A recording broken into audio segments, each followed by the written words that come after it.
You got into the safety business because you wanted to protect people, but somewhere along the way, the job started controlling your time, your schedule, your priorities, even your income potential. What if the expertise you've built over the years in the field can give you something more? More freedom, more control, more ownership of your future. I'm Sheldon Primus, the author of 7 Steps to Starting a Profitable Safety Consulting Business and the host of the Safety Consultant Podcast, with more than 350 episodes helping safety professionals become consultants and grow their career. Consulting changed my life. In fact, I'm a full-time RVer, and one consulting contract paid for my home I live in today. Now, I help safety professionals build their own consulting practice through bi-weekly coaching calls, accountability, and personal guidance. But this program isn't for everyone. Start with the Consultant Readiness Audit at sheldon.coach. What if everything we thought we knew about safety was just interference? From the host of the Rated R Safety Show and the founder of Safety FM comes the complete Signal Transmission Trilogy, now available in one powerful edition. Safety, in my opinion, the book that started the conversation. Safety Mutation, where the boundaries of culture, systems, and belief begin to break. And now, Safety Transmission, the final piece of the signal. For the first time, all 3 books are together in one volume. The Signal Transmission Trilogy, Complete Edition. This isn't just about compliance. It's about consciousness. It's about decoding the way we think, lead, and live, inside and outside the system. Whether you've been following the signal since the beginning or you're just now tuning in, this is the version to own. Search Signal Trilogy on Amazon or visit safetyfm.com to get your copy now.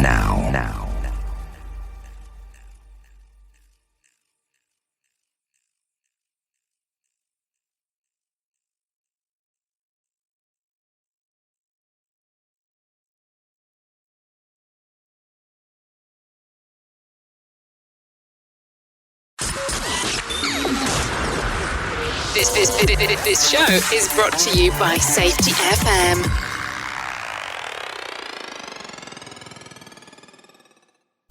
The following program is rated for mature audiences and may contain adult language, adult situations, and frank safety discussions. The names and certain details have been changed to protect the safe and the unsafe, but believe me, every item in here is true. Good morning and good evening, whatever time zone you're in. This is Safety Wars. We were a little bit delayed in getting out a podcast this week. We call this OSHA Outreach and Training season. So, this time of year, usually it may start March, April, and May, and now that things are opening up again, we're getting a huge demand for outreach training, whether it's general industry, construction, maritime, and every once in a while, disaster response. We're going to be teaching a disaster response worker class in the next couple of months. So there's a lot of questions with these classes. What exactly is an OSHA Outreach class? An OSHA Outreach class is a class that is taught by an OSHA Outreach instructor. Those are people who are authorized by OSHA, and they have a training program for it. The modern training program for it is that you have to take a week of whatever standard you're in. So, for example, you're in construction, you take a week of construction standard classes, and then you take an OSHA Outreach instructor class where they teach you how to be an instructor. Same thing with general industry and shipyard or maritime training. So, construction, that's pretty simple. You have the 10-hour construction and the 30-hour construction outreach. General industry, same thing. 10-hour outreach, 30-hour outreach. For maritime, it gets a little bit more complicated, I guess is the correct word for it, where you have 3 different areas. You can have a shipyard, marine terminal, or you're a longshoreman, or longshore woman for that matter. And those are 3 separate training classes. And they're each either 10 or 30 hours. And then you have the disaster response worker class, which is either 7.5 or 15-hour classes. Typically, these classes run a maximum 7.5 hours a day. So the quickest you can get an OSHA 30 class, regardless of where you're working at, what arena, construction, general industry, or shipyard, or maritime, is going to be 4 days. A 10-hour class is going to be 2 days, right? Usually 5 hours a day. Now, the disaster response class, they designed it so 7.5 hours for the 1-day class, 15 hours for the 2-day class. Now, we used to get phone calls all the time. I don't know if people were trying to be funny or what have you. How many hours does a 30-hour class take? How many hours does a 10-hour class take? And the obvious answer, either 30 or 10 hours. But they'd say, well, we know a guy, or we know a person, or we know someone who is giving out 10-hour course cards, and we only attend 2 hours, or 30 hours, we can do it in 1 day. And I tell them, hey, look, that's nice that they do that. Not really nice, because, that's illegal to do. And if you're doing that, that's fraud. And then they immediately hang up the phone. So, obviously, 10-hour course, 10 hours, 30 hours, 30 hours. What does the course entail? So, usually 3 parts. You have required topics. So for general industry, you would be walking working surfaces. All of the programs except disaster response have introduction to OSHA, things of that nature. Then you have some elective courses and some optional courses. And every one of these classes is supposed to be tailor-made for the audience and for the people that you're with. So for example, in the construction arena, you may or may not have a class or a section of the class that includes the 1926-1200 regulations, specifically on construction confined space entry. Some classes may have it, some classes may not. This is why these classes, they're not actual certifications. They are actually outreach training awareness courses. Even the 30-hour courses, they're all awareness courses. Certain jurisdictions, New York City being one of them, require the 30-hour course in construction through the Department of Buildings, things of that nature. So these are the basic outreach training courses. With us here at JCP Technical or Safety Wars, we teach all 4 classes, all 4 areas. Construction, general industry, maritime, all 3 disciplines in there, and also disaster response training. And if you're interested in taking these classes through us, you can reach us at jim@safetywars.com. Now, for the content of the course, what's in there? Introduction to OSHA, which introduces the employee to exactly what OSHA is and what OSHA does, and how to file a report, a complaint, how to look for resources, what the workers' rights are, among other things. The rest of the courses are very highly variable. There's no real standard curriculum other than the topics and the time limits you have to hit for each and every topic. So, this is what instructors often do. You're only allowed to go over up to a certain percentage for movies, for example.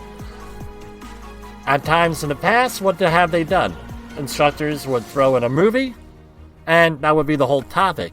If you're getting that level of training, that's really not training. That's probably the most ineffective type of training.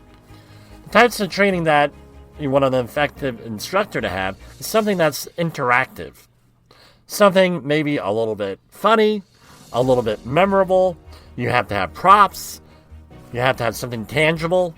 And all these courses are tailor-made for the audience. So, for example, if I'm going to be dealing with a bunch of folks that are going to be laborers, that's going to be much more hands-on. This is what you need to look for and things of that nature when you're dealing with these hazards, with this equipment, what have you. Versus, let's say you have a whole bunch of engineers, scientists, and high-level managers that are taking these classes. That's a little bit of a different focus, where you want to focus on how do you manage the jobs. This is what you need to be looking for during your audits. These are your workers that you are supervising. This is their responsibilities, and these are their rights. But however, you're the employer, these are your responsibilities. So it's a little bit of a different focus. And what I try to do is I try to go and tailor make it for the situation that I have. So prior to going to the job, what we normally do is we'll do an interview of whoever is sponsoring the class. We rarely ever do an open enrollment, so I'll call up the company. Hey, what kind of company are you? What's your NAICS code? So I can maybe look up some of the injuries that are common in their industry, things of that nature. Then what I'll end up doing is, if I can, I'll visit the site prior to the class. And we find out maybe some of the safety issues they have, find out a little bit about the company, and learn about it. This way, I'm able to go and speak to them. These are what you have to deal with. Still cover all the topics, because if you don't cover the topics, you get into huge trouble, to say the least. But this is what our style is. If you're not getting that kind of insight, that type of engagement, then you have to ask why. You have to ask your trainer, hey, and let your trainer know, hey, what's going on here? Do you want to know what we actually do here? And this sort of thing. This is one of the advantages of having an in-person trainer. Or if right now they allow it today, but they may not allow it in the future, where you're able to deliver training online with special permission, like via a Zoom platform or any other platform. Right now there's a handful of trainers that are doing all of their training online. It was approved many years ago. There's like I won't mention the names, but you sit there and it's like the old-fashioned film strip from the 1970s, where you go in there and they read off a PowerPoint, and then it advances to a next PowerPoint presentation. And then they have verifications and everything. My issue is this. One, people just click through. I know of a case where there was a student at Drexel who did this with continuing education programs for attorneys, and she got caught doing this. Attorneys would hire her, and she'd just go through and click through and everything else. Eventually she got caught, and the attorneys had big issues because they paid her to do this. So that's what you need to be aware of. The other thing is this. Most employees, even if they're honest, they go through this program, they don't actually absorb anything because it's very boring. That's why you have to have engaged, in-person, as much as possible training. The other thing is this. On these online programs, the employees don't actually finish those types of programs. So you just have PowerPoints and you have a recorded voice and things of that nature. A lot of my business in the past has been, hey, my employees started this course, whether it's HazWhopper, an outreach course, through online, and it's all pre-recorded. It's an online program, but they got through 10 hours and couldn't handle it, and it was a waste of time. This is the advantage of using a live instructor with all of this stuff. I'm not saying get rid of online stuff, but no, use it appropriately, and don't expect someone to sit there for 10, 30, or 40 hours to watch this stuff. So, develop an effective training program, be engaged. That's how you're going to win the safety war. In part is through training, and training that's relevant, training that may be exciting, engaging instructors, a couple of stories, things of that nature thrown in there. For Safety Wars, this is Jim Polzel.